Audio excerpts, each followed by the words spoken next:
आज बनाते हैं मोगले चिकन बिरयानी। तो आज के वीडियो शुरू करते हैं। तो सबसे पहले ऑयल, अब ऑयल में डाल देंगे प्याज, चॉप प्याज, हल्का सा भून लेंगे।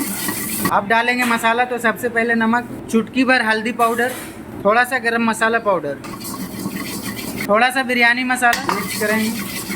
अब डाल देंगे दही, मिक्स करेंगे। थोड़ा सा डाल देंगे चिकन स्टॉक वाटर। अब डालेंगे धनिया पत्ता, पुदीना पत्ता, मिक्स करेंगे।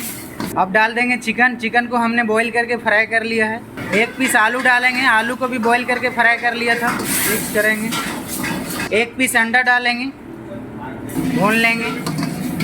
अब डालेंगे बिरयानी राइस, हमने पहले से बना के रखा था बिरयानी राइस। थोड़ा सा घी, थोड़ा सा रोज वाटर, थोड़ा सा डाल देंगे इलायची पाउडर।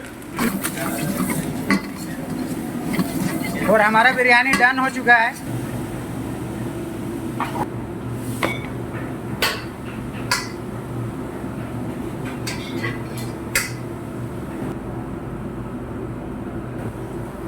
वीडियो अच्छा लगा होगा तो एक लाइक करना।